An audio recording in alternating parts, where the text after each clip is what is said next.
बिस्मिल्लाहिर्रहमानिर्रहीम। Dear students, welcome to Excellence online education. Revision class में खुशामदीद। रिवीजन क्लास में हम चैप्टर नंबर 4 को रिवाइज कर रहे थे।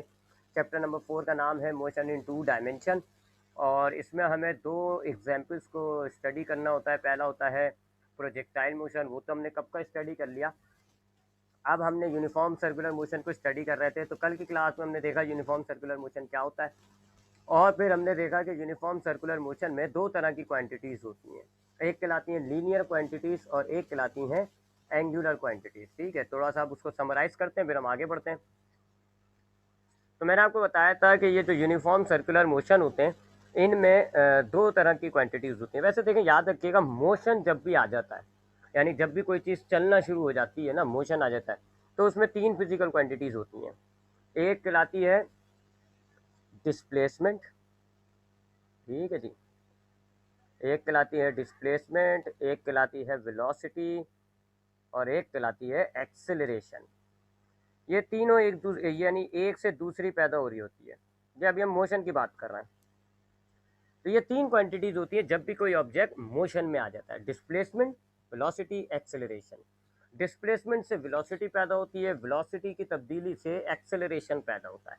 ये क्या होती है जी, हज़ारों बार हमने पढ़ा होता है। डिस्प्लेसमेंट क्या होता है, जब ऑब्जेक्ट चलना शुरू होता है तो एक पॉइंट से दूसरे पॉइंट पे जितना फासला तय किया होता है उसको आप डिस्प्लेसमेंट कह रहे होते हैं, यानी डिस्टेंस जितना कवर किया हुआ है उसको आप डिस्प्लेसमेंट कहते हो। फिर वेलोसिटी क्या होती है जी, अब मुख्तलिफ टाइम के अंदर मुख्तलिफ फासले तय हो रहे होते हैं। पहले सेकंड के अंदर ज़रा कम फासला होगा, दूसरे में फॉर एग्जांपल ज़्यादा है। तो वेलोसिटी क्या होती है जी, एक सेकंड के अंदर कितना फासला तय कर रही है। आपका ऑब्जेक्ट चल रहा है और वो पर सेकंड कितना डिस्टेंस तय कर रहा होता है, इसको आप कहते हो वेलोसिटी। और एक्सेलरेशन क्या होती है कि अगर आपकी वेलोसिटी में फ़र्क आ रहा होता है तो एक्सेलरेशन आपको बताती है कि एक सेकंड में वेलोसिटी में कितना फ़र्क आ रहा है। मिसाल के तौर पे मेरे पास ये एक ऑब्जेक्ट है, ए पॉइंट पर है, और ये चलते चलते ऐसे बी पॉइंट पर आ गया। अब इसने ए से बी ये जो जितना डिस्टेंस इसने तय किया है, फॉर एग्जांपल 2 मीटर इसने डिस्टेंस तय किया है, तो ये कहलाता है डिस्प्लेसमेंट। इसने कितना फासला तय किया ए से बी, 2 मीटर का, तो ये तो हो गया डिस्प्लेसमेंट। अब वेलोसिटी क्या है जी, वेलोसिटी फॉर एग्जांपल मैं आपको इस ऑब्जेक्ट की वेलोसिटी दूं 3 मीटर पर सेकंड, तो इसका मतलब है कि ये वेलोसिटी क्या बताया मैंने आपको कि एक सेकंड में कितना फासला तय कर रहा है। तो आपको बताया जा रहा है वेलोसिटी में कि एक सेकंड में कितना फासला कह रहा है, 3। यानी कि जब पहला सेकंड हो जाएगा तो ये ऑब्जेक्ट ने जो है वो 3 मीटर का डिस्टेंस कवर कर लेना है। फिर जैसे दूसरा सेकंड होगा तो अब ये 3 और तय कर लेगा, अब टोटल 6 मीटर हो जाएगा। फिर जैसे तीसरा सेकंड होगा तो अब 3 और तय कर लेगा, टोटल 9 मीटर हो जाएगा। तो एवरेज क्या आ रही है जी कि एक सेकंड के अंदर वो 3 मीटर का फासला तय कर रहा है, 3 मीटर पर सेकंड। तो इसको हम वेलोसिटी कह रहे होते हैं। अगर वेलोसिटी के अंदर एक ही जैसी वेलोसिटी है, जैसे इस एग्जाम्पल के अंदर देखें, पहले इस वक्त क्या वेलोसिटी है, 3, इस वक्त भी क्या वेलोसिटी है, 3 मीटर पर सेकंड। सेम वेलोसिटी होती है तो हम कहते हैं एक्सेलरेशन नहीं है। लेकिन अगर एक्सेलरेशन आपको दिया जा रहा है, फॉर एग्जांपल एक्सेलरेशन आपको दिया जा रहा है जी 3 मीटर पर सेकंड स्क्वायर, तो इसका मतलब है कि इसके एक सेकंड के अंदर 3 मीटर पर सेकंड की वेलोसिटी इंक्रीज हो जाएगी। यानी पहले सेकंड में, फर्स्ट सेकंड में इसकी वेलोसिटी होगी 3 मीटर पर सेकंड, सेकंड सेकंड के अंदर इसकी वेलोसिटी में 3 का इजाफा हो जाएगा, 6 मीटर पर सेकंड हो जाएगी। फिर थर्ड सेकंड के अंदर इसकी वेलोसिटी 9 ऐसे। ठीक है, तो ये तीन एक दूसरे से लिंक करती हुई क्वांटिटीज होती हैं: डिस्टेंस यानी कि डिस्प्लेसमेंट, सॉरी, वेलोसिटी और एक्सेलरेशन। ये तो मोशन में होता है। अब जाहिर बात है सर्कुलर मोशन मोशन ही है। ठीक है, तो यहाँ पर हमारे पास सर्कुलर मोशन में दो तरह की क्वांटिटीज होंगी, एक कहलाएंगी लीनियर और एक कहलाती हैं एंगुलर। ठीक है, यानी कि डिस्प्लेसमेंट एक लीनियर होगा, एक एंगुलर होगा। इसी तरह वेलोसिटी भी एक लीनियर होगी, एक एंगुलर होगी, और एक्सेलरेशन भी एक लीनियर होगा और एक एंगुलर होगा। ठीक है, तो ये हमारे पास कुछ चार्ट नुमा बन जाता है। तो टोटल सर्कुलर मोशन में हमारे पास 6 क्वांटिटी हो रही है, 3 लीनियर, 3 एंगुलर। लीनियर डिस्प्लेसमेंट को आप थीटा से डिनोट करते हो, और इसका फॉर्मूला क्या आता है जी, एस मल्टीप्लाई बाय आर, जबकि इसका यूनिट था मीटर। लीनियर वेलोसिटी को आप वी से डिनोट करते हो, इसका फॉर्मूला क्या होता है, एस डिवाइडेड बाय टी, और इसका यूनिट क्या बताया आपको, मीटर पर सेकंड। जबकि लीनियर एक्सेलरेशन का फॉर्मूला होता है a is equals to delta we divided by t, और इसका यूनिट होता है मीटर पर सेकंड स्क्वायर। चीज़ें वही है, ये आपकी एक आपका आर्क पे कितना डिस्टेंस तय हो रहा है। ठीक है जी, ये क्या है वेलोसिटी, आपका डिस्टेंस एक सेकंड में कितना तय हो रहा है, ये वेलोसिटी हो जाती है। एक्सेलरेशन क्या है कि 1 सेकंड में कितनी वेलोसिटी चेंज हो रही है, ये एक्सेलरेशन हो जाती है। चीज़ें वही हैं, बस नाम लीनियर है। सॉरी, ये इसको मैंने थीटा लिखा हुआ है, ये एस है, S is equal to theta R, ठीक है, एस होता है, ये मैंने थीटा लिख दिया था गलती से। ठीक है जी, तो ये आपके पास होती हैं लीनियर क्वांटिटीज, 3 लीनियर क्वांटिटीज आपको बता दी मैंने, इनका यूनिट भी बता दिया।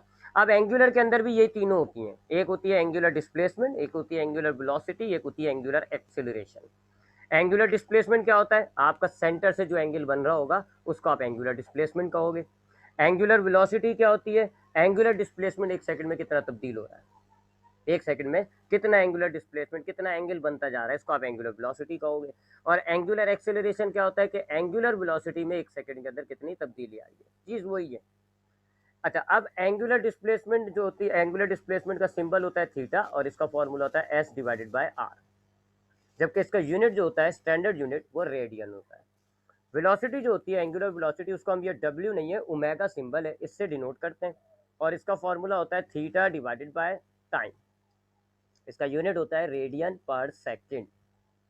जबकि एंगुलर एक्सेलरेशन को हम अल्फा से डिनोट करते हैं और इसका फॉर्मूला होता है एंगुलर वेलोसिटी में जो चेंज आया है आप उसको टाइम से डिवाइड कर दें, इसका यूनिट जो है वो रेडियन पर सेकेंड स्क्वायर होता है। ये 6 क्वांटिटीज हमने पढ़ी थी, साथ साथ मैंने आपको ये कहा था कि ये जो लीनियर वेलोसिटी होती है इसको हम टेंजेंटियल वेलोसिटी भी कहते हैं और ये जो लीनियर एक्सेलरेशन होती है इसको हम टेंजेंटियल एक्सेलरेशन भी कहते हैं। वजह क्या है, क्योंकि इनकी जो डायरेक्शंस होती हैं वो सर्किल पर टेंजेंट की तरह होती हैं, इसलिए आपने इनको टेंजेंटियल वेलोसिटी या टेंजेंटियल एक्सेलरेशन भी कहा है। तो ये तो कल तक का टॉपिक था।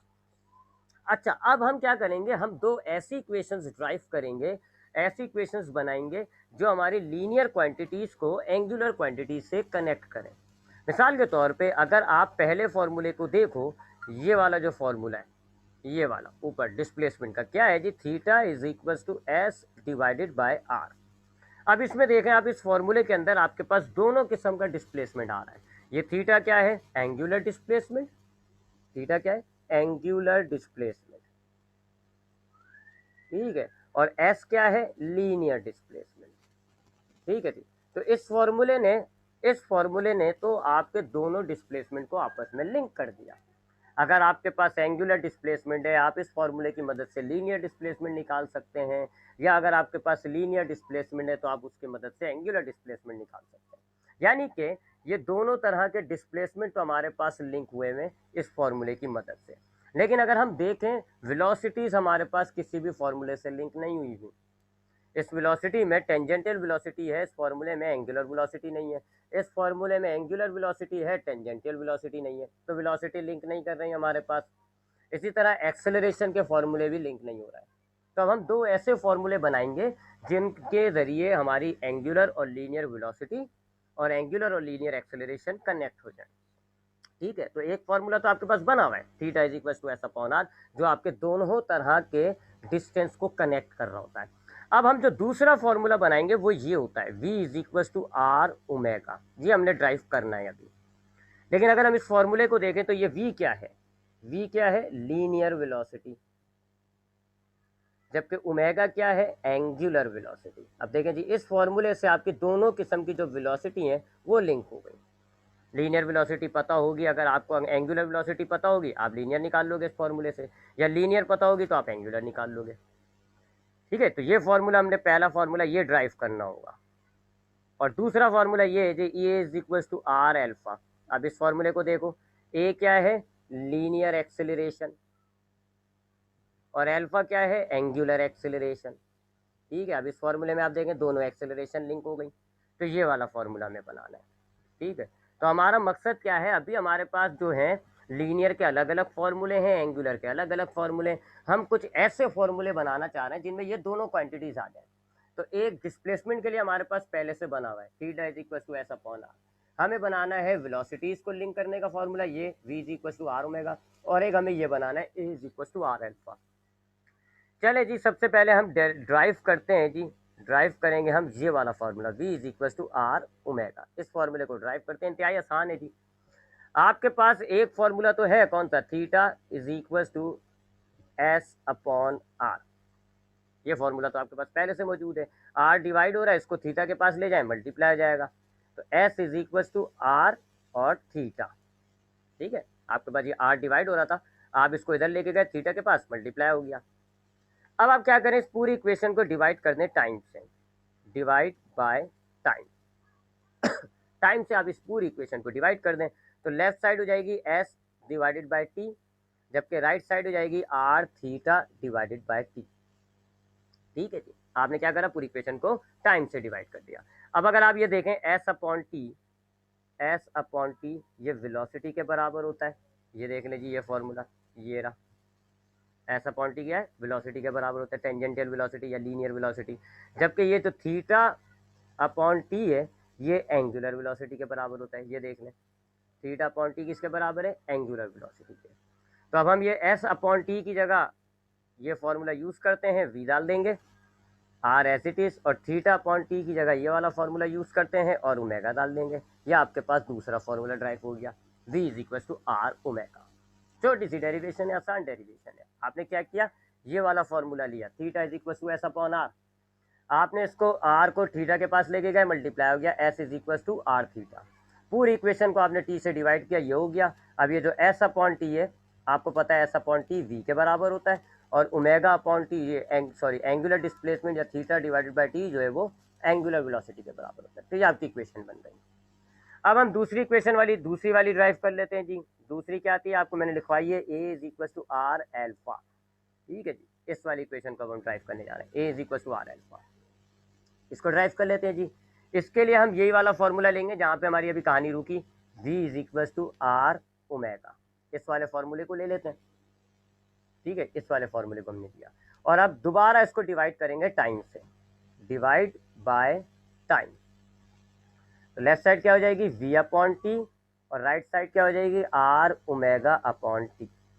अब अगर आप ऊपर फॉर्मूलों को याद करें ना, तो v अपॉन टी एक्सेलरेशन के बराबर होता है, और ओमेगा अपॉन टी जो है वो एंगुलर एक्सेलरेशन के बराबर होता है। दिखा देता हूँ मैं आपको, देखें, v अपॉन टी किसके बराबर है, एक्सेलरेशन के, और ओमेगा अपॉन टी किसके बराबर है, एंगुलर एक्सेलरेशन के। ठीक है, तो ये देख लें जी, v अपॉन टी आपकी एक्सेलरेशन के बराबर हो गया, और ओमेगा अपॉन टी जो है वो एंगुलर एक्सेलरेशन। लिहाजा v अपॉन टी की जगह आप अब a डाल देते हैं, आर एज इट इज, और ओमेगा अपॉन टी की जगह अब आप ये फार्मूला यूज करते हैं, एल्फा डाल देते हैं। ये आपका वो वाला फार्मूला भी ड्राइव हो गया। तो ये दो छोटी छोटी सी डेफिनेशन डेरिवेशन थी जी, एक v is equal to are omega, एक a is equal to are alpha. इन दोनों इक्वेशंस की मदद से अब इसका काम क्या है मैंने आपको बता दिया कि अब इस इक्वेशन की मदद से आपकी दोनों किस्म की वेलोसिटीज लिंक हो गई, और इस इक्वेशन की मदद से आपकी दोनों किस्म की एक्सेलरेशन लिंक हो गई। तो ये इनके अलग अलग फार्मूले हैं, और ये कुछ फार्मूले ऐसे हैं जो आपकी लीनियर क्वांटिटीज़ को, ये तीनों फार्मूले आपकी लीनियर क्वांटिटीज़ को एंगुलर क्वांटिटीज से लिंक करती हैं। आगे बढ़ते हैं जी। नेक्स्ट टॉपिक जो हमारे पास है वो है centripetal force and centripetal acceleration. पहले मैं आपको सेंट्रीपिटल फोर्स बताता हूँ। सेंट्रीपिटल फोर्स ये क्या होती है? अच्छा, अब हम अभी बात कर रहे हैं हम सर्कुलर मोशन की। ठीक है जी, ये आपके पास सेंटर है, ये आपके पास एक ऑब्जेक्ट है ओ के अंदर, ए पॉइंट पर है, ए पॉइंट से ट्रेवल कर रहा है, ये सपोज करें जी बी पॉइंट पर आ गया, बी पॉइंट से ट्रेवल कर रहा है, सपोज करें जी सी पॉइंट पर आ गया, सी पॉइंट से ट्रेवल कर रहा है, सपोज करें जी डी पॉइंट पर आ गया। ये यूनिफॉर्म सर्कुलर मोशन है, ऑब्जेक्ट गोल दायरे में घूम रहा है, उसकी वेलोसिटी फिक्स है। फिर हमने कल बात की थी कि हर पॉइंट पर इसकी जो लीनियर वेलोसिटी होती है उसको हम टेंजेंटल भी कहते हैं, और उसकी डायरेक्शन कैसी होती है, टेंजेंट की तरह।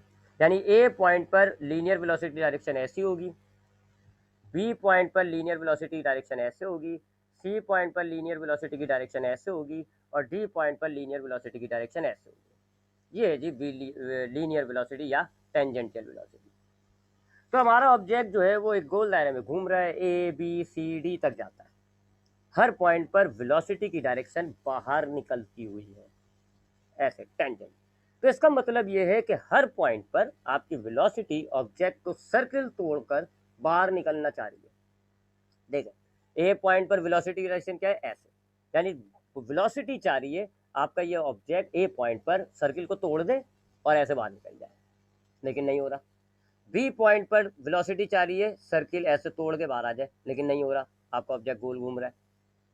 इसी तरह सी पॉइंट पर भी वेलोसिटी बाहर निकालना चाह रही है, लेकिन आपका ऑब्जेक्ट जो है वो गोल दायरे में घूम रहा है। तो अब आप ऐसे अंदाज लगा लें कि ये ऑब्जेक्ट आपके यहाँ आ रहा है, अब ये बी पॉइंट पर आया, नाउ वेलोसिटी वांट टू खत्म करना, इसको इस सर्किल को खत्म करना चाह रही है, दुश्मनी है इसकी। तो बी पॉइंट पर वेलोसिटी चाह रही है आपका ये जो ऑब्जेक्ट है ये ऐसे निकल जाए, लेकिन कुछ चीज इसको अंदर की तरफ खींच रही है, जिसकी वजह से देखें ये अंदर मुड़ गया। तो हो क्या रहा है, आपका ये जो सेंटर है ना, सेंटर पॉइंट पर ऑब्जेक्ट पर एक फोर्स अप्लाई कर रहा होता है, जिसकी डायरेक्शन सेंटर की तरफ होती है। ऐसे ब्लू कलर दे देता हूं मैं इसको, ठीक है, एक सेकेंड। आपका जैसे ए पॉइंट पे ना सेंटर ऐसे फोर्स अप्लाई कर रहा है, इस फोर्स की वजह से आपका ऑब्जेक्ट सर्कुलर पाथ में, नहीं तो ये वेलोसिटी निकाल दे। इसी तरह जैसे ये बी पॉइंट पर आया, आपका फोर्स जो है सेंटर की तरफ से ऐसे लग रही है, सी पॉइंट पर फोर्स सेंटर की तरफ से ऐसी लग रही है, और डी पॉइंट पर फोर्स जो है सेंटर की तरफ से ऐसे लग रही है। यानी कि आपके सर्कुलर मोशन के अंदर आपका ये जो सेंटर है ये एक फोर्स अप्लाई कर रहा होता है। Force is applied by centre, centre एक फोर्स अप्लाई कर रहा है, और इस सेंटर की फोर्स की वजह से आपका ऑब्जेक्ट जो है वो मेंटेन रखा हुआ है अपना सर्कुलर पाथ, मेंटेन किया हुआ है सर्कुलर पाथ। अगर ये सेंटर वाली फोर्स ना हो तो आपके फिर ऑब्जेक्ट जो है ना वो वेलोसिटी की डायरेक्शन में निकल जाएगा, सेंटर टूट जाएगा बाहर। ये जो सेंटर फोर्स अप्लाई कर रहा है इसको आप कहते हो centripetal force, denoted by F C, ठीक है। तो अगर आप एक पत्थर को रस्सी से बांधे और गोल गोल घुमाएं, अब वो पत्थर जो है वो आपका ये हो गया ए बी सी डी पे घूम रहा है वो, और आपका हाथ जो है जहाँ से आपने रस्सी को पकड़ा है वो आपका सेंटर है, आप अपने हाथों से फोर्स लगा रहे होते हो। अगर आप अपने हाथ को छोड़ दो, सेंटर खत्म कर दो, फोर्स लगना बंद हो जाएगी, फिर आपका पत्थर गोल नहीं घूमेगा, एक खास डायरेक्शन में निकल जाएगा। तो जब आपका एक ऑब्जेक्ट गोल दायरे में घूम रहा होता है तो उसकी velocity tries to overcome it, उसको खत्म करना चाह रही होती है, और वेलोसिटी चाहती है वो एक स्ट्रेट लाइन में ट्रैवल कर जाए, लेकिन आपका सेंटर कंटिन्यूसली एक फोर्स अप्लाई करता है, जिसकी वजह से आपका ये सर्कुलर पाथ हो रहा है। हर पॉइंट पर सेंटर उसको अंदर की तरफ खींच रहा है, तो देख लें अंदर की तरफ मूव हो जाता है ऐसे। इस सेंटर से लगने वाली फोर्स को आप सेंट्रीपिटल फोर्स कहते हो, एफ सी इसका फॉर्मूला है, एफ सी इसको डिनोट किया जाता है, इसका फॉर्मूला है F C is equal to M we square upon R. इसको ड्राइव कैसे किया है वो मैं आपको लेटर बताऊंगा, और इसका यूनिट न्यूटन होता है, क्योंकि है तो ये बहरहाल फोर्स है, लेकिन एक खास किस्म की फोर्स है जो सर्कुलर पाथ में सेंटर अप्लाई कर रहा है, ठीक है। तो इसका यूनिट न्यूटन ही रहेगा because it is a force. इसका formula M we square upon r, और इसकी डायरेक्शन चूंकि ये वेक्टर होता है, फोर्स है, फोर्स वेक्टर होती है, तो इसकी डायरेक्शन हमेशा क्या होगी, ऑलवेज टूवर्ड्स सेंटर, हमेशा इसकी डायरेक्शन जो है वो सेंटर की तरफ होती है। देखिए मैंने 4 दफ़ा बनाई है, चारों दफ़ा डायरेक्शन मैंने सेंटर की तरफ रखी है। तो ये सेंट्रीपिटल फोर्स होती है, एक सर्कुलर पाथ में सेंटर जो है वो एक फोर्स अप्लाई कर रहा होता है, जिसकी वजह से आपका सर्कुलर मोशन जो है वो, ये फोर्स लिख दिया, सर्कुलर मोशन जो है वो आपका मेंटेन हुआ है।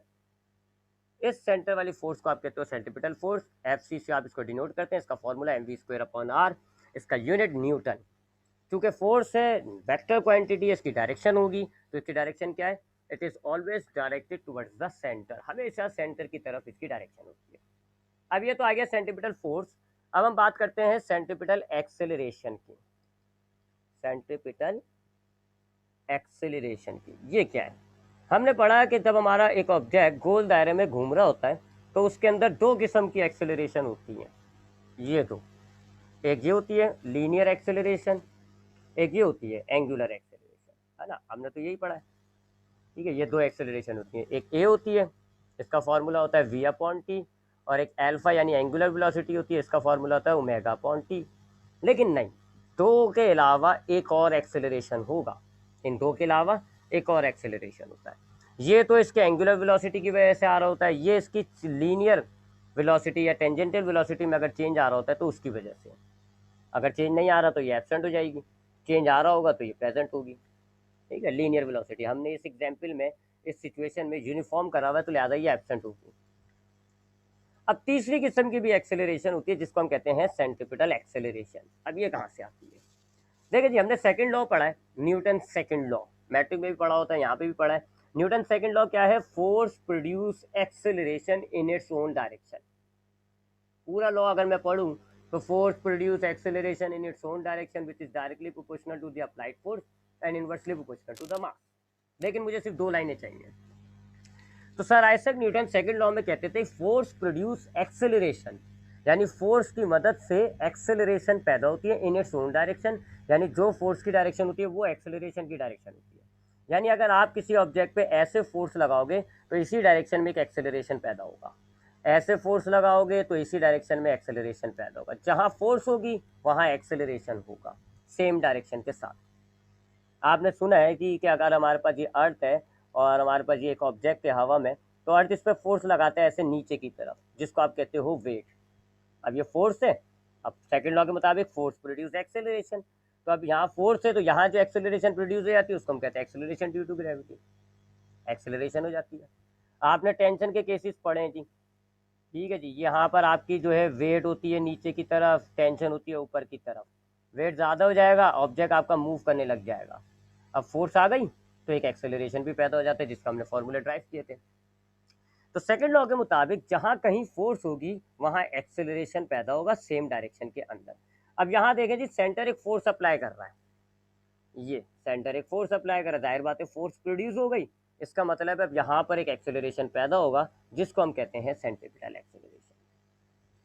तो ये जो सेंट्रीपिटल फोर्स लगती है, इस फोर्स की वजह से जो एक्सेलरेशन पैदा हो रहा होता है उसको हम कहते हैं centripetal acceleration. Acceleration produce due to centripetal force, ठीक है। तो ये आपके सेंटर पे, अब यहाँ पर ये एफ सी है तो यहाँ पे ए सी होगी, यहाँ पे एफ सी लग रही है तो यहाँ पर भी ए सी आ जाएगी, यहाँ पे एफ सी लग रही है तो यहाँ पे भी ए सी लगाएगी। जहाँ पे भी सेंट्रीपिटल फोर्स अप्लाई हो जाएगी वहाँ जो एक्सेलरेशन पैदा होता है उसको आपने नाम दिया हुआ है सेंट्रीपिटल एक्सेलरेशन का। एंड अगेन सेकंड लॉ के मुताबिक दोनों की सेम डायरेक्शन होती है, लिहाजा इसकी डायरेक्शन भी सेंटर की तरफ होती है। एक्सेलरेशन जो है ना, centripetal acceleration it is always is directed towards centre, ठीक है। तो सेकंड लॉ के मुताबिक जब कभी फोर्स लगती है तो एक एक्सेलरेशन पैदा होता है। अब आपका ऑब्जेक्ट जो है सर्कुलर पाथ पर है, ये उसका सेंटर है, यहाँ पर ऑब्जेक्ट है, सेंटर फोर्स लगा रहा है, लग गई फोर्स, लिहाजा इसी डायरेक्शन में एक एक्सेलरेशन पैदा हो जाएगा जिसका आपने ए सी का है। इसका सिंबल होता है ए सी, इसका फॉर्मूला होता है वी स्क्वायर अपॉन आर। इसका यूनिट क्या होता है जी, चूंकि एक्सेलरेशन है इसका यूनिट होगा मीटर पर सेकंड स्क्वायर, जबकि इसकी डायरेक्शन जो है वो टुवर्ड्स द सेंटर होगी, बिल्कुल सेंट्रीपिटल फोर्स वाली। लिहाजा अब आप कहोगे कि अगर आपका एक ऑब्जेक्ट सर्कुलर मोशन के अंदर होता है तो उसमें तीन किस्म का एक्सेलरेशन होगा। एक कहलाएगा टेंजेंटियल एक्सेलरेशन, एक कहलाएगा एंगुलर एक्सेलरेशन, एक कहलाएगा सेंट्रीपिटल एक्सेलरेशन। ये वाला एक्सेलरेशन जो होता है टेंजेंटियल एक्सेलरेशन, ये आता है due to change in linear velocity, linear velocity की तब्दीली की वजह से आ रहा है। ये वाला एक्सेलरेशन क्यों आ रहा है, due to change in angular velocity. और ये वाला एक्सेलरेशन क्यों आ रहा है, due to the applied force, एक सेंट्रीपिटल फोर्स के नाम से फोर्स लग गई, उसकी वजह से ये पैदा हो गया। अगर लीनियर वेलोसिटी सेम है तो ये एक्सेलरेशन जीरो होगा, अगर एंगुलर वेलोसिटी सेम है तो एंगुलर एक्सेलरेशन जीरो होगा, और अगर सेंट्रीपिटल फोर्स नहीं लगाओगे तो सेंट्रीपिटल फोर्स जीरो होगी, ठीक है। ये वाले तो इन सिचुएशंस के अंदर चूंकि हमने यूनिफॉर्म सर्कुलर मोशन लिया हुआ है, यूनिफॉर्म का मतलब हो गया लीनियर वेलोसिटी सेम है, तो इसका मतलब है ये वाला नहीं होगा। एंगुलर वेलोसिटी चेंज होगी तो ये होगा। सेंट्रीपिटल फोर्स तो लाजमी लग रही है, क्योंकि सेंट्रीपिटल फोर्स की वजह से आपका सर्कुलर मोशन मेंटेन हुआ हुआ है, तो सेंट्रीपिटल फोर्स लाजमी होगी तो ये वाली भी लाजमी होगी। इसका फॉर्मूला क्या है, वी अपॉन टी, इसका फॉर्मूला क्या है, ओमेगा अपॉन टी, और इसका फॉर्मूला क्या है, वी स्क्वायर अपॉन आर। तो ये तो तीन किस्म का एक्सेलरेशन हो गया। अब हम ये वाला फॉर्मूला ड्राइव करेंगे, ये जो सेंट्रीपिटल एक्सेलरेशन का फॉर्मूला है उसको हम ड्राइव करना है हमें। ये इंपॉर्टेंट क्वेश्चन होता है, सबसे ज़्यादा ये आ रहा होता है चैप्टर से। इस फॉर्मूले को हमने, जो सेंट्रीपिटल फोर्स का एक्सेलरेशन का फॉर्मूला है ना, वी स्क्वायर अपॉन आर, इसको हमने ड्राइव करना है, ठीक है। अब इसकी डेरिवेशन में बस डायग्राम ही असल चीज़ है जी। सपोज कर लें ये आपके पास सर्कुलर मोशन हो गया जी, सर्कुलर पाथ हो गया, ये सेंटर है जी ओ, और आपका ऑब्जेक्ट जो है वो ऐसे ए पॉइंट पर है, ठीक है, ए पॉइंट पर है, ये उसका रेडियस हो गया। ट्रैवल करते करते करते ये बी पॉइंट पर चला गया, तो बी पॉइंट से ओ तक का फासला ये भी रेडियस कहलाता है, ये आर हो गया, है क्या। ये हो जाएगा एंगुलर डिस्प्लेसमेंट, और एंगुलर डिस्टेंस क्या हो जाएगा, ये एंगुलर डिस्टेंस हो जाएगा जी, यहाँ से यहाँ तक का फासला एंगुलर डिस्टेंस हो जाएगा। ठीक है, ये हमारे पास एक हमने कंडीशन ले ली कि मेरे पास एक ऑब्जेक्ट था ओ पॉइंट पर, सॉरी ए पॉइंट पर, ए से सेंटर तक का जो फासला है वो रेडियस कहलाता है, तो आर हमने मेंशन कर दिया ओ ए को। ट्रैवल करते करते ये बी तक चला गया। अब बी से जो सेंटर तक का फासला है अगेन वो तो आर ही होगा। ठीक है, अब इसने एक एंगल बना लिया, उसको आप कहते हो एंगुलर डिस्प्लेसमेंट कितना है, थीटा। और इसने लीनियर डिस्प्लेसमेंट कितना तय किया जी, ए और बी को मिला दो, ये इसका लीनियर डिस्प्लेसमेंट हो गया एक्स। ठीक है जी, तो ये एक ट्राइंगल बन गया ए बी ओ के नाम से। एक ट्राइंगल क्या बन गया, एक ट्राइंगल बन गया ए A B O, A O B कर दो, ए ओ बी, ये एक ट्राइंगल बना हुआ नजर आ रहा होगा आपको। अच्छा, अब हम इनकी जरा लीनियर वेलोसिटी को कंसीडर करते हैं जी। अब हम इनकी लीनियर वेलोसिटी को जरा कंसीडर करेंगे।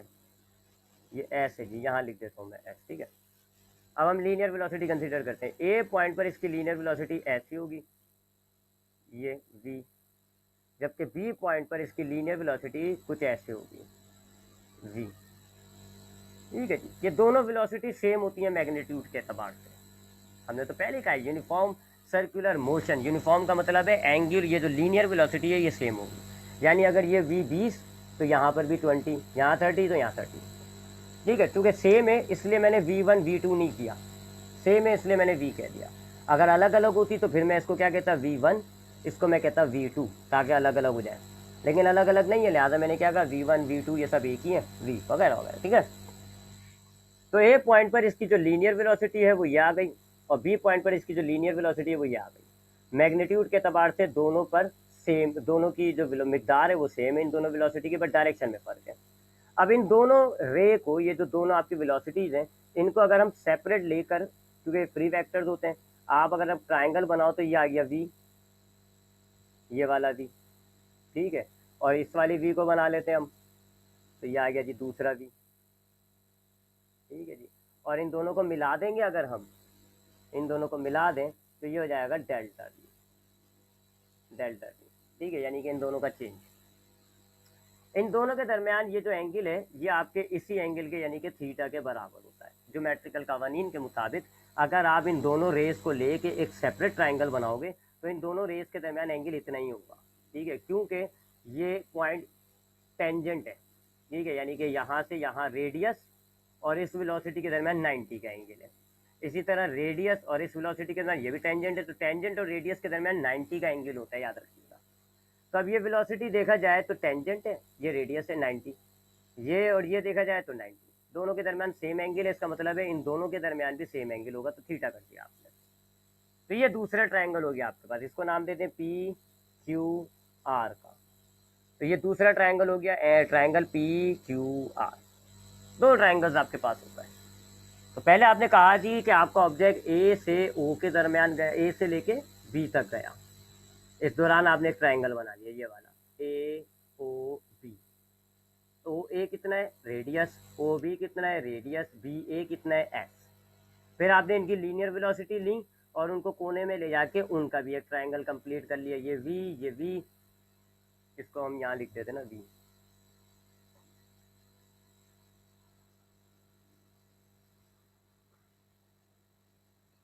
यहाँ लिख देते हैं, ठीक है। तो ये वाली साइड भी वी, ये वाली साइड भी वी, और ये दोनों को मिला तो ये डेल्टा वी। और इन दोनों वीज के दरमियान एंगल जो है वो थीटा है, जैसे इन दोनों के दरमियान एंगल थीटा है। ठीक है, इन दोनों के दरमियान भी थीटा, इन दोनों के दरमियान भी थीटा। अब ये दोनों ट्राइंगल्स सिमिलर हैं। सिमिलर ट्राइंगल्स कहते हैं ऐसे ट्राइंगल को जिनके तीनों एंगल्स बराबर होते हैं। इनके भी यकीन मानिएगा तीनों एंगल्स बराबर हैं। आपको प्रूव करने की ज़रूरत नहीं है कि इनके तीनों एंगल्स बराबर कैसे हैं, बस वैसे ज्योमेट्रिकल कवानीन जो होते हैं ना, थ्योरम, उसके हिसाब से ये तीनों एंगल्स इनके बराबर होते हैं। ठीक है, तो आपके पास ये जो ट्राइंगल्स हैं इनके इनके तीनों एंगल्स बराबर हैं। ये वाली साइड देखे जी, मैं मिसाल देता हूँ, मैं आपको बता देता हूँ कैसे। जैसे कि ये दो साइड्स हैं, इनके दरमियान थीटा है ना, इधर भी थीटा है, एक एक एंगल तो दोनों का बराबर ही नज़र आ रहा है आपको। ये वाला भी थीटा, ये वाला भी थीटा। उसके बाद एक थ्योरम आपने पढ़ा होता है कि जी अगर दो साइडें बराबर होती हैं तो उनके आमने सामने वाले एंगल भी बराबर होते हैं। तो इसके सामने वाला ये, इसके सामने वाला ये, यानी ये दोनों एंगल्स बराबर। इसी तरह इन दोनों के सामने ये वाले एंगल्स भी बराबर। तो ये तीनों ट्राइंगल, इन दोनों ट्राइंगल के तीन एंगल बराबर है। तो ऐसे ट्राइंगल्स जो हैं कहलाते हैं सिमिलर। ये दोनों सिमिलर ट्राइंगल्स हैं। अब आप दोनों ट्रायंगल में सेम सेम रेशियो लें। इधर आप रेशियो लें जी इस ट्रायंगल में थीटा के सामने वाली साइड जो है, थीटा के सामने वाली क्या, ये थीटा के सामने वाली ये है, यानी एस और आर का, एस डिवाइडेड बाय आर। और इस ट्रायंगल से भी यही रेशियो लें, थीटा के सामने कौन सा है, डेल्टा वी, और साइड में क्या है, वी, तो delta we divided by V. तो सिमिलर रेशियो ले लिया आपने। तो मैं दोबारा रिपीट करता हूँ, आपने क्या करा, आपने एक ऑब्जेक्ट का सर्कुलर मोशन ऑब्जर्व किया, ए से बी गया, इस दौरान उसने जो लीनियर डिस्प्लेसमेंट तय किया वो एस है, रेडियस है, थीटा है। फिर आपने इनकी लीनियर वेलोसिटी ली और उनका एक सेपरेट ट्रायंगल बना दिया, ठीक है जी, और आपने डायमेंशन वगैरह सब लिख दिया। अब आपने क्या करा, इस ट्रायंगल से एक रेशियो लिया एस अपॉन आर का, इस ट्रायंगल से आपने रेशियो लिया डेल्टा वी अपॉन वी का, ठीक है जी। यहाँ तक तो आपकी आई होप बात समझ में आ गई होगी, इसमें तो कोई इतनी मुश्किल नहीं थी, और यानी कि रॉकेट साइंस तो इसमें है नहीं इतनी। अब ये v डिवाइड हो रहा है जी, इसको इधर ले जाए मल्टीप्लाई हो जाएगा, तो फॉर्मूला हो गया आपके पास delta v is equal to v multiply by s upon r, ठीक है। ये v डिवाइड हो रहा था, डिवाइड हो रहा था, इसको इधर लेके आया मैं, मल्टीप्लाई हो गया, ठीक है जी। अब आप क्या करें, पूरी इक्वेशन को डिवाइड कर दें बाय टाइम, टाइम से आप डिवाइड कर दें पूरी इक्वेशन को, तो ये डेल्टा v हो जाएगा, delta v divided by time, ये हो जाएगा जी v मल्टीप्लाई बाय एस, और टाइम यहाँ पर लिया है और आर यहाँ पे लिया है, बात एक ही है। नीचे आर और टी दोनों आ गए ना, तो हमने एक के साथ आर रख दिया, एक के साथ टी रख दिया, ठीक है। तो हमने क्या किया, पूरी इक्वेशन को टाइम के साथ डिवाइड कर दिया, यहाँ पर भी टाइम लगा दिया, यहाँ पर भी टाइम लगा दिया, दोनों तरफ देखें नीचे मैंने टाइम लिया आया। अब ये जो वी अपॉन टी है ये एक्सेलरेशन के बराबर होता है, वी अपॉन टी जो है वो एक्सेलरेशन के बराबर होता है, ये वी अपॉन टी। और इस सिचुएशन में ये जो एक्सेलरेशन है उसकी डायरेक्शन सेंटर की तरफ होगी, तो जो सेंटर की तरफ एक्सेलरेशन होती है उसको हम सेंट्रीपिटल एक्सेलरेशन कहते हैं, तो हमने इसको ए सी कह दिया, ठीक है। तो ये वेलोसिटी है, सेंटर की तरफ इसकी एक्सेलरेशन होगी, तो हमने इसको एक्सेलरेशन कह दिया, centripetal acceleration. S upon T आपने कई फॉर्मूले देख लिए, एस अपॉन टी वी के बराबर होता है, तो ये V upon R S it is multiply by S upon T की जगह आपने वी डाल दिया, वी को वी से मल्टीप्लाई करें पावर ऐड हो जाएगी, वी स्क्वायर अपॉन आर, ये आपका सेंट्रीपिटल एक्सेलरेशन का फॉर्मूला ड्राइव हो गया। तो डेरिवेशन मुश्किल नहीं है, इसकी डायग्राम मुश्किल है बस, ठीक है। डेरिवेशन इतनी मुश्किल नहीं है, इसकी डायग्राम की प्रैक्टिस होनी चाहिए आपको। बाकी तो डेरिवेशन क्या है, देखें डायग्राम आपने बना ली, दो ट्रायंगल बना लिया, एक ट्रायंगल आपके पास बना ओ ए बी, ये एस है, ये आर, ये थीटा, और दूसरा ट्रायंगल आपके पास ये बना, ये वी, ये थीटा, ये डेल्टा वी। इधर से आप इसको इससे डिवाइड करोगे, इधर आप इसको इससे डिवाइड करोगे, ये रेशियो बना लो आप। तो ये वी मल्टीप्लाई हो रहा है, इसको इधर लेके जाएंगे, सॉरी डिवाइड हो रहा है, इधर लेके जाएंगे, मल्टीप्लाई हो गया, देखें। अब आपने क्या किया, टी से डिवाइड कर दिया, तो यहाँ पर भी आपने टी लगा दिया, यहाँ पर भी आपने टी लगा दिया। अब ये जो एस अपॉन टी है इसको आपने वी कर दिया, और वी को वी से मल्टीप्लाई किया, वी स्क्वायर, ठीक है जी। यहाँ तक कोई सवाल है तो पूछेगा, माइक आपके वैसे खुले में पूछ सकते हैं, नहीं तो हम आगे बढ़ते हैं।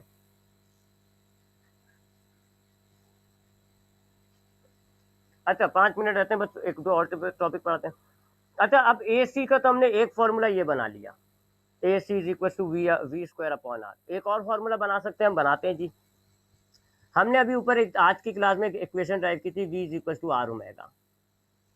तो अब ये वेलोसिटी है ना, ये जो वेलोसिटी इसकी जगह ये डाल देते हैं, ए c is equal to we की जगह हमने लिख दिया आर ओमेगा, क्योंकि स्क्वायर था हमने भी स्क्वायर कर दिया, डिवाइडेड बाय आर। ब्रैकेट खोलें जी, r square omega square divided by r. Square का मतलब दो आर हैं, एक आर कट गया, a c is equal to are omega square, ये दूसरा फॉर्मूला हो गया। जबकि तीसरा फॉर्मूला हम बनाते हैं जी, तीसरे फॉर्मूले के लिए हम टाइम पीरियड लेंगे। टाइम पीरियड तो मैंने आपको, चूँकि आपने वो वाला चैप्टर तो पढ़ लिया है, यानी मुझसे ही तो पढ़ा है आपने, क्या नाम है, वेव मोशन एंड साउंड, तो वहाँ पे टाइम पीरियड आपने पढ़ा है एक term, time period. Time period क्या होता है, time required for complete one vibration या वन रोटेशन। तो अगर एक ऑब्जेक्ट ए पॉइंट पर है सर्कुलर मोशन में, तो वापस जब ये ए पॉइंट पर आएगा तो जितना टाइम लगता है उसको आप कहते हो टाइम पीरियड, ठीक है। तो ये टाइम पीरियड वही है जो आपका वेव वाले चैप्टर में होता है, टाइम पीरियड। तब हम टाइम पीरियड में लाते हैं इस फॉर्मूले को, कैसे, टाइम पीरियड का फॉर्मूला होता है, हमने उसी चैप्टर में भी पढ़ा था, 2 पाई अपॉन ओमेगा। उस चैप्टर में अगर आपको टाइम पीरियड रिवाइज करना हो तो आप चैप्टर 8 की वीडियोस को देखिएगा, उसमें ये फॉर्मूला मैंने ड्राइव भी करके दिखाया है, तो ये आपने टाइम पीरियड लिया, अभी अभी मुझे मिलता है मौका तो मैं भी दिखा देता हूँ। टाइम पीरियड का फॉर्मूला ये होता है, इसमें से ओमेगा निकालें आप, तो ये डिवाइड हो रहा है, इधर आके मल्टीप्लाई हो जाएगा, ये इधर आ जाएगा, ओमेगा हो जाएगा जी 2 पाई अपॉन कैपिटल टी। ये फॉर्मूला इस ओमेगा की जगह डाल दें, a c is equal to are, omega की जगह क्या आ जाएगा 2 पाई अपॉन टी, ओमेगा पर स्क्वायर है तो हमने भी कर दिया। अब आप ब्रैकेट खोलें स्क्वायर लगा के सब पे, तो 2 का स्क्वायर होता है 4, पाई का स्क्वायर हो जाएगा पाई स्क्वायर, टी का स्क्वायर हो जाएगा टी स्क्वायर। सही तरीके से लिखे हैं तो 4 pi square R upon T square, ये इसका तीसरा फॉर्मूला हो गया। तो ये 3 फॉर्मूले हमारे पास सेंटीपिटल एक्सेलरेशन के होते हैं, एक होता है a c is equal to v square upon r, एक होता है आर ओमेगा स्क्वायर, और एक होता है 4 pi square R upon T square. ठीक है, अब टाइम पीरियड का मैं आपको बता रहा था, टाइम पीरियड किस तरह हमने ड्राइव किया हुआ दिखा देता हूँ मैं आपको। टाइम पीरियड क्या होता है जी, कि अगर आपके पास सपोज करें एक ऑब्जेक्ट है जी ए पर, ये इसने ऐसे यहाँ पर आया, फिर यहाँ तक आया, फिर यहाँ तक आया, वापस ए पर आ गया, तो इस पूरे एक चक्कर को कंप्लीट करने में जितना टाइम लगता है उसको आप कैपिटल टी यानी टाइम पीरियड कहते हैं। ठीक है जी, एक बात। अब जब ये पूरा चक्कर काटता है तो जो लीनियर डिस्प्लेसमेंट तय होता है ना, वो होता है 2 पाई आर, यानी कि सरकमफेरेंस। ठीक है, तो अगर आपका ऑब्जेक्ट ए से चल के ये घूम कर वापस यहाँ आया, तो इस दौरान जो पूरा एक चक्कर कंप्लीट करने में टाइम लगता है उसको आप कहते हो टाइम पीरियड, कैपिटल टी से आप उसको डिनोट करते हैं।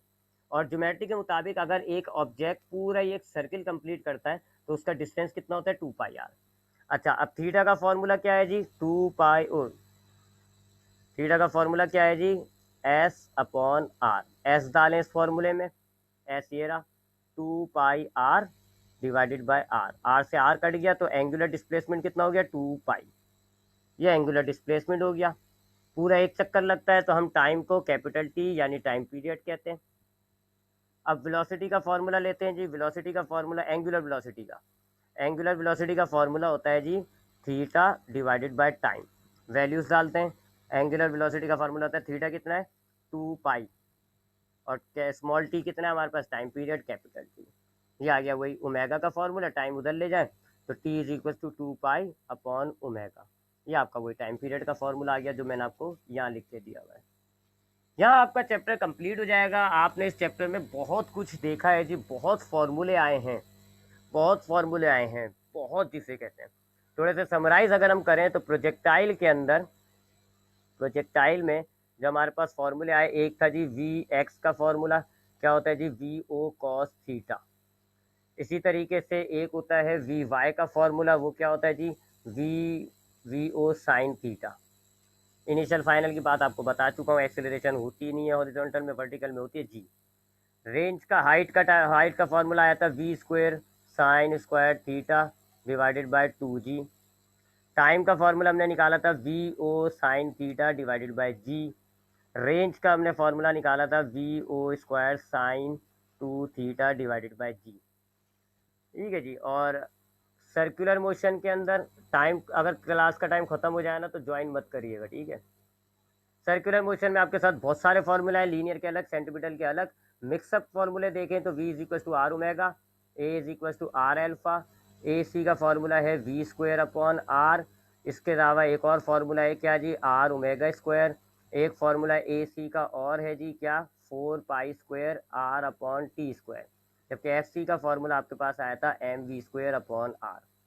उसके अलावा लीनियर एंगुलर के बहुत सारे हैं जी, एंगुलर के थीटा का है S upon R, angular velocity का होता है theta divided by time, angular acceleration का होता है जी ओमेगा डिवाइडेड बाय टाइम।